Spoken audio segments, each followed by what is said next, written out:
Hello everyone, এটা আমাদের Facebook group. তো এইখানে নাসিম, সে আমার পরিচিত এক ছোটো ভাই। সে তার 3টা ডিজাইন পোস্ট করেছে। সে মূলত ডিজাইন শিখছে আর আমাকে বলেছিল যে তার ডিজাইনের মিস্টেক বা কী কী ইমপ্রুভ করা যায় সেটা তুলে ধরতে। তার দেওয়া 3টা পিএইচডি আমি অলরেডি ডাউনলোড করে নিয়েছি, ফটোশপে অন করেছি। এটা হচ্ছে তার ফার্স্ট ডিজাইন, এটা তার সেকেন্ড ডিজাইন এবং এটা তার থার্ড ডিজাইন। তো তার ডিজাইনটা এখন আমি ব্রেকডাউন করব এবং কি কি ইমপ্রুভ করা যায় আর কি কি মিস্টেক ছিল ওইগুলো নিয়ে কথা বলবো। ফার্স্টে আছে সাইজে, ইমেজ সাইজ থেকে চেক করে এটা 1080x1080 পিক্সেল সাইজ নেওয়া হয়েছে, যেটা খুবই কম। এত কম রেজলিউশনের ডিজাইন করা যাবে না, অবশ্যই চেষ্টা করতে হবে অলওয়েজ হাই রেজলিউশনের ডিজাইন করার। কারণ একটা ক্লায়েন্ট যখন আমাদেরকে কাজ দেবে, কোনো ক্লায়েন্ট বা ব্র্যান্ড, সে এরকম লো রেজলিউশন ডিজাইন কেন নেবে আমাদের থেকে? আর সব ক্ষেত্রে যে সোশ্যাল মিডিয়াতে পোস্ট হবে এমন না, অনেক ডিজাইন আছে যেগুলো প্রিন্ট করেও মার্কেটিং করা হয়। তো সেক্ষেত্রে অলওয়েজ হাই রেজলিউশন ডিজাইন করতে হবে। আর ফার্স্টে আসি এর কনসেপ্টে। এর কনসেপ্টটা আমার কাছে অতটা ক্লিয়ার লাগেনি। ডিজিটাল মার্কেটিং ছাড়া আপনার কোম্পানি হতে পারে এমন। আসলে ইমেজ দিয়ে কি বোঝানো হয়েছে আমার ঠিক মাথায় আসছে না। যে কোনো ব্র্যান্ড বা কোম্পানি যখন আপনাকে ডিজাইন করবে সেটা মূলত হচ্ছে তাদের মার্কেটিং পারপোসে, সাধারণ জনগণ বা অডিয়েন্সের জন্য। এতটা ভেবে বা মাথা খাটিয়ে দেখা তার সময় নাই। তো কনসেপ্ট অনেক ক্লিয়ার হতে হবে। আর যে এই ফটোতে মূলত 3টা কালার ইউজ করা হয়েছে, রেড, ব্ল্যাক অ্যান্ড হোয়াইট।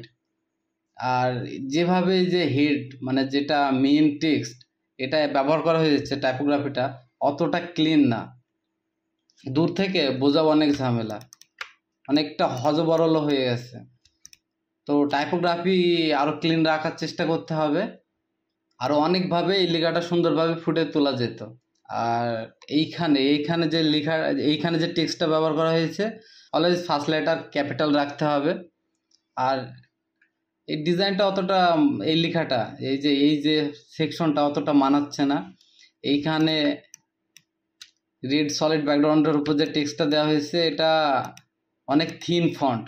এই পোস্টটা যখন আপনার ফোনে শো করবে যে এর চেয়ে ছোটো দেখাবে, সেইখানে এই লেখাটা কখনোই বোঝা যাবে না। আর কেউ জুম করে এইসব ডিটেলস চেক করে না। আসলে অলওয়েজ যেখানে টেক্সটের সাইজ ছোটো হবে সেখানে ফন্টটা একটু বোল্ড রাখার চেষ্টা করতে হবে, এক কথায় যেন দূর থেকে বোঝা যায়। আচ্ছা, এই কনসেপ্টটা আমরা বাদ দিয়ে সেকেন্ড ডিজাইনে যাই। এইখানে সবচেয়ে যেটা আমার বেশি চোখে ধরছে, এই ইমেজটা অনেক লো রেজলিউশন ইউজ করা হয়েছে। তুমি চাইলে একটা হাই রেজলিউশন ইমেজ ডাউনলোড করতে পারতে, যেহেতু এটা তো তোমার ডিজাইন প্র্যাকটিসের জন্য ছিল। আর এখনকার সময়ে তো এআই আছে, এআই থেকে অনলাইন আপস্কেলার বা এআইয়ের ইনহ্যান্স করা যায় ফ্রিতে। সেক্ষেত্রে এই ইমেজটা একটু হাই কোয়ালিটি করে নিতে পারতে, যার কারণে এই ডিজাইনটা অতটা গ্লেসি বা শার্পনেস দেখাবে না। আর যেটা সেকেন্ড আমার কাছে মিস্টেক মনে হচ্ছে, এই যে এই লেখাটা, এই যে এই ফন্টটা নিউ অ্যান্ড ইমপ্রুভেড, এই ফন্টটা অনেক থিন ইউজ করা হয়েছে। এখন আমি এটা যদি ছোটো করে দেখি দেখাই যাবে না, ভালো বোল্ড টাইপের ফন্ট রাখতে হতো। আমি দেখাচ্ছি চেঞ্জ করে, এই টাইপের ফন্ট দেওয়া যেত। এরপরে আসছি শেপে। এই যে শেপটা ইউজ করা হয়েছে, এই নিচের যে স্লাইড, পিছনের এই শেপটা, এটাও আসলে এই কনসেপ্টের সাথে যায় না। এটা অনেকটা মানে টেকনিক্যাল টাইপের চলে গেল। যদি কোনো ইলেকট্রনিক্স প্রোডাক্ট হতো তাহলে এই যে ব্যাকগ্রাউন্ড, এই ব্যাকগ্রাউন্ডটা বা শেপগুলো মানাতো, কিন্তু আসলে এটার সাথে এটা যায় না। এটা রিমুভ করে দেওয়া ভালো। আর এইখানে যে এই লেখাটা, এই যে 100% মিক্সড ফ্রুট জুস, এটাও ওইভাবে অতটা ইউজ হচ্ছে না। জুসটা আলাদাভাবে দেওয়ার কি আছে সেটা বুঝলাম না। এটা এক লাইনে দেওয়া যেত বা আলাদা অনেকভাবে দেওয়া যেত। আমি দেখাই সিম্পলি, আমি এইটা ডিলিট করে দিলাম। আর আমি ব্ল্যাক কালারের জায়গায় এখানে ইউজ করলাম, আমি এই লোগো থেকে কালারটা নিলাম। আচ্ছা, ওভারলে ইউজ করা হয়েছে হয়তো। আচ্ছা, রিমুভ করে দিলাম, গ্রিনটা রাখলাম। আমি জাস্ট দেখাচ্ছি। এখন ওইভাবে করলে আমাকে পুরাটাই মডিফাই করা লাগবে, কারণ অনেক কিছু মিস্টেক আছে।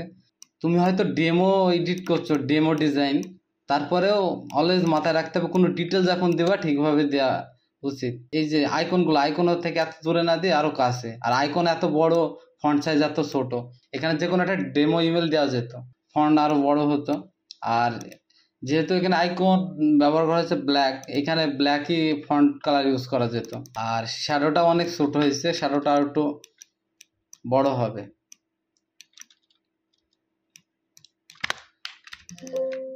এখানে আরো অনেক কিছু ডিটেলস অ্যাড করা যেত, অনেক গ্যাপ মনে হচ্ছে, তারপরে আবার রাখলাম, এটা গেল।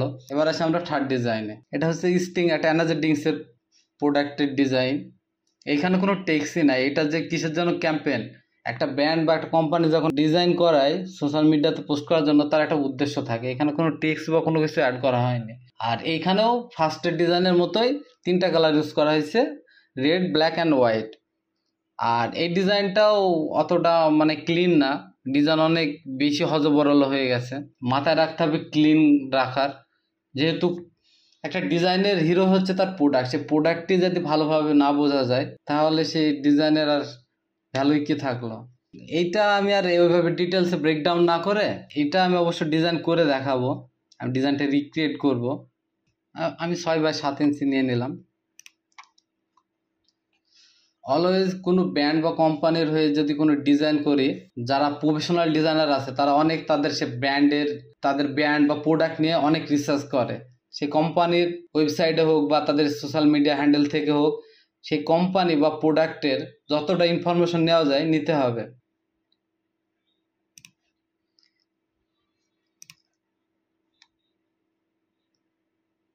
তাদের ওয়েবসাইট থেকে বা সোশ্যাল মিডিয়া থেকে সেই প্রোডাক্ট সম্পর্কে আরও ডিটেলস জানতে পারবো, যেমন তারা কেমন কালার ইউজ করে, কী টাইপের ফন্ট ইউজ করে, তাদের মার্কেটিং স্ট্র্যাটেজিটা কেমন হয়ে থাকে, এরকম অনেক ইনফরমেশন নেওয়া যায়। তো আমি এখন অত ইনডেপথ ডিটেলসে যাব না, আমি একটা সাধারণ ডিজাইন করে দেখাবো অল্প সময়ে।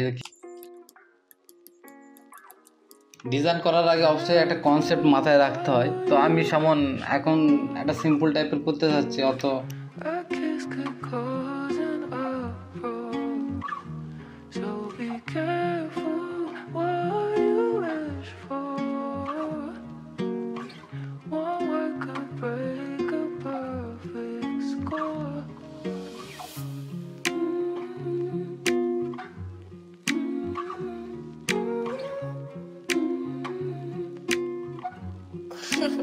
Sips, I love you.